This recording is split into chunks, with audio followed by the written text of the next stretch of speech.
Good evening, good morning, and good night. Welcome to Inappropriate Radio. It's your host, Tashana. Let's get into this.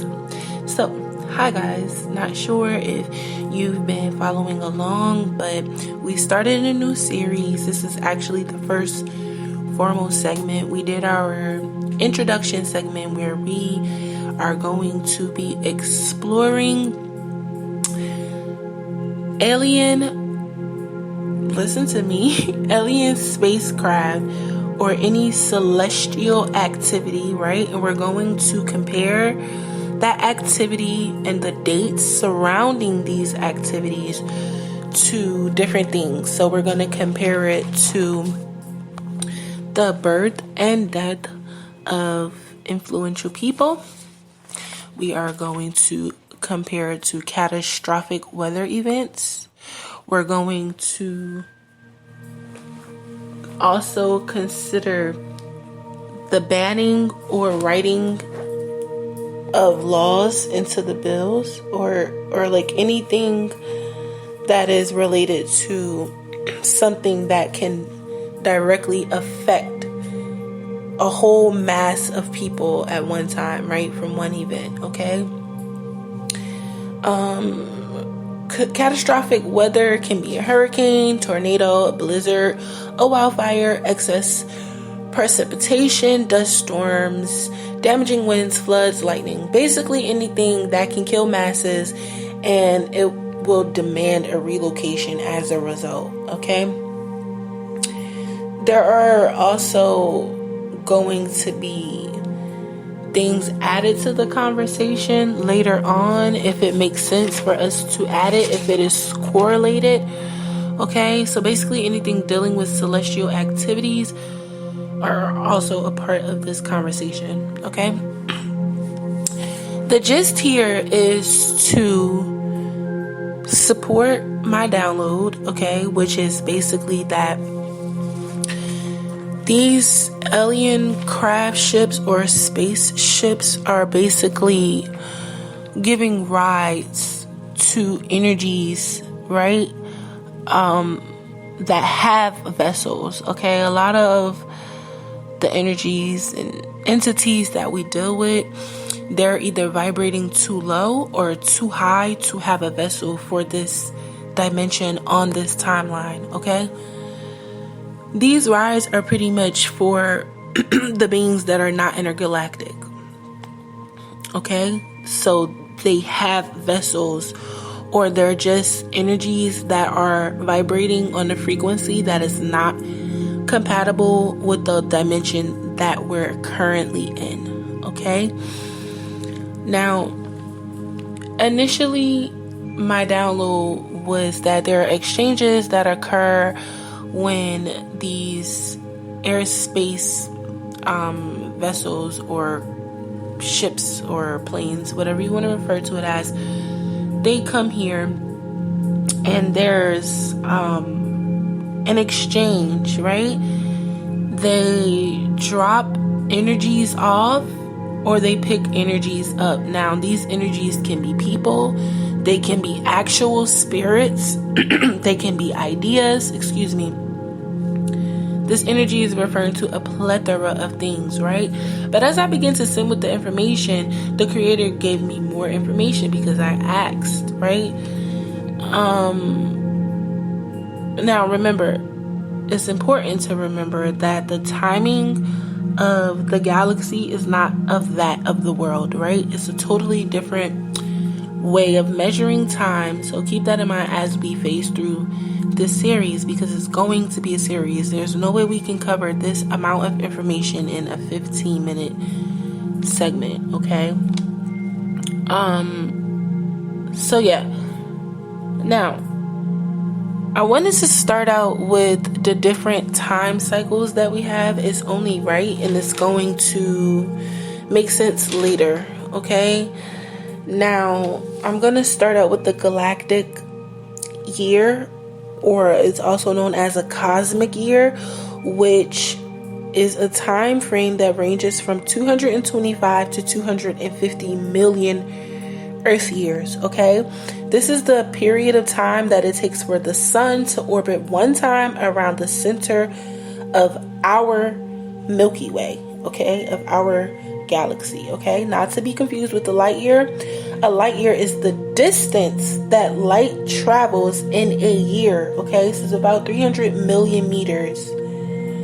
Please don't confuse the two. Now, we've discussed these cycles, right? The 1 year, the 2 year, the 3 year, the 5 year, the 7 year, the 9 year. But when I spoke of cycles being within cycles, those cycles are within this galactic year, or this cosmic year, okay?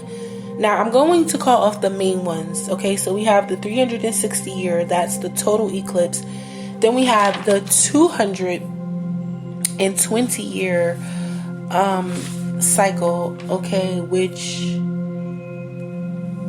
it's important. It's not really important, but it is important because it's gonna help us basically like break down everything that we've been going over. But just understand that this cycle for 220 years is connected to, well, it's all connected to movement, right? But it's different. We'll get into it. Then we have the 72 year cycle, the 60 year cycle, the 22 into the 23 year cycle, the 19 year cycle, the 11 year cycle, and the 7 year cycle. And we also have a 33. Now the 33, the 72 is the celestial North Pole moving along the surface, right? Along these celestial spheres. The 33 year cycle is the lunar moon cycle. Now, out of all of these different cycles, I wanted to focus on the 33 year cycle, okay? Because it's going to help us understand these phenomena as they are constantly being compared to alien or celestial activity, okay? Now, the 33 year cycle is 3 of the 11 year cycles, and we'll get into it. The 22 year cycle is obviously 2 11 year cycles. The 33 year cycle, okay, is the lunar solar cycle. It's based on Earth's orbit around the sun and the moon's orbit around the Earth. Earth orbit around the sun and the moon's orbit around the Earth, okay? Now, I'm sorry, I got distracted. I don't even know where we left off. I had to pause this recording for a second. I'm sorry.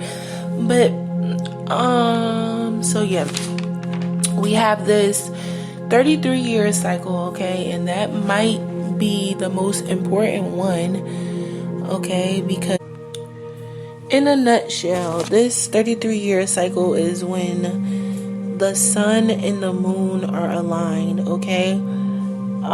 It's changes in the sun's magnetic field, and it affects the activity on the solar surface, okay? And this is where it's said that time travel intervals can occur, okay? So that's very important. Keep these intervals in mind because it's going to be useful for later, okay? When we get into the minutia of the conversation. Now, it is important to note that we've been recording these solar cycles since 1755, and we are currently now in the 25th cycle, okay? These sunspots are expected to reach their sunspot activity peak in 2025, okay? So that's going to be when the energy dies down and we're going to be moving into another cycle, okay? Now, this is basically just the foundation, okay? It's the setup for the conversation. Just follow me, okay? Now, this 22 year cycle is a hell cycle. I think you can look that up on your own. I don't really want to take away from the conversation because it'll make sense later. Now, this 11 years, just about 11-year cycles, okay? It's solar activity, okay? It's 11-year cycles. It's an 11-year cycle of solar activity, okay? And it's activated by the sun's magnetic field, and it's indicated by the frequency and intensity of the sunspots that are visible, okay? And the orbits of these 3 planets may explain the sun's 11-year cycle, okay? It's between Venus, Earth, and Jupiter. Look those up, okay? Look at the distance and all of those things, okay? Now, these cycles are measured in terms of the variation in the number of observed spots on the sun's surface. That's really important because as we phase through, or if you've already done research, then you're gonna know in a few years we are expected to not be able to see the sun's surface. So this will obviously change this information that we have now. So this is a really important time that we're living in, okay? These cycles that we're in right now currently are very important, okay? I would like to be able to give you some numbers like where we are within that total eclipse. So I'll bring that up. It'll come up, I'm sure, later, okay? But remember, galactic or a cosmic year is 225 to 250 million years, okay? So within a 200 and just say 50 million year span, we're going to have a few total eclipses. We're going to have a few oscillations. Okay, that's what the 11-year cycle is called. It's called an oscillation. We're going to have major lunar standstills. That's the 19-year cycle. We're going to have this 220-year cycle. The Chinese cycle has a 60-year cycle. Well, we have the 72-year cycle. That's the celestial cycle. Okay, so we're going to have different cycles within these cycles. So that is what I was referring to as the cycles within the cycles. That's what I was talking about, okay? Now, we do have the solar cycles, right? This is where people say the solar return. It takes 365 years. That's like, we know this, okay? What we are trying to do is lay down the groundwork for explaining the numbers that are relevant and correlated to the sightings, okay, the activity and overall interaction of aliens or alien spacecrafts or anything that is correlated to cosmic or celestial activity. Now, it is important for us to be aware, right, that we are going to also consider any numbers that are all correlated together. So let's just say Michael Jackson's birthday is August 29th, right? And then we have some cosmic storm August 29th. All of those things, because they're marking a year for him. Not that everything is about him, but I'm just using that as an example, okay? We have different ways and different things we're going to look at, okay? We're going to also look at coordinates or locations. We're going to look at the locations, but more so the coordinates, because those are numbers, okay? I think even taking into account who is experiencing these interactions are even going to give more indications on what the visits from these aliens mean. So what time of year are they coming? What time of year are they leaving? I mean, we don't really know when they come and go, but these sightings, where, who, how did the interaction go, right? Because some people even get abducted, okay? Some people simply disappear and never return. So all of those things are factors here, okay? We're gonna go into it. We're gonna get into it. I want to be a little bit more detail oriented, but I also want to be organized and efficient, okay? So we're gonna take our time. We're not gonna rush through this. We're gonna have fun. I'm excited, okay? But I'm gonna end it here. I do hope you guys enjoyed your extended weekend. I hope you are drinking your water, eating your fruit and vegetables, and sipping on your own tea. because it is free, and I hope you're staying sucker free. And we're gonna have a date for that ammunition making soon. All right, love y'all.